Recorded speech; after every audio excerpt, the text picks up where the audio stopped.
ভিডিঅ'টো লৈ আপোনালোকে চাই বনাইছোঁ। আজি চানডে কাৰণে বজাৰ কৰিছিলে হাঁহৰ মাংস আনিলে। হাঁহৰ মাংস বনাই আছোঁ। আলু ভজা হৈ গ'ল। এতিয়া ইয়াত মই আলু আৰু কোমোৰা দি দিম। আলু দি ভাজি আছোঁ এতিয়া কোমোৰাও দি দিম লগত। এইফালে মই পনীৰৰ চব্জি বনাইছোঁ। মটৰ আৰু পনীৰ আলু দি। পনীৰ চব্জি মই হৈয়ে গ'ল।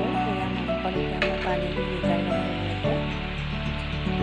মাংস বনাই হৈয়ে যাব এতিয়া।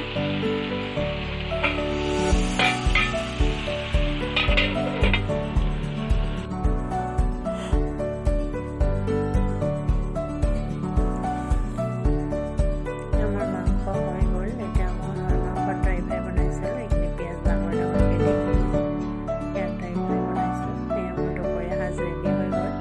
এতিয়া বেঙেনা ফ্ৰাই বনালোঁ। নেমু এডোখৰ লৈছোঁ। আকৌ এয়া হাঁহৰ মাংস কোমোৰাৰ লগত, এয়া পনীৰৰ চব্জি আৰু এইফালে হাঁহৰ মাংস ড্ৰাই ফ্ৰাই। যদি আপোনালোকে ভিডিঅ'বোৰ চাই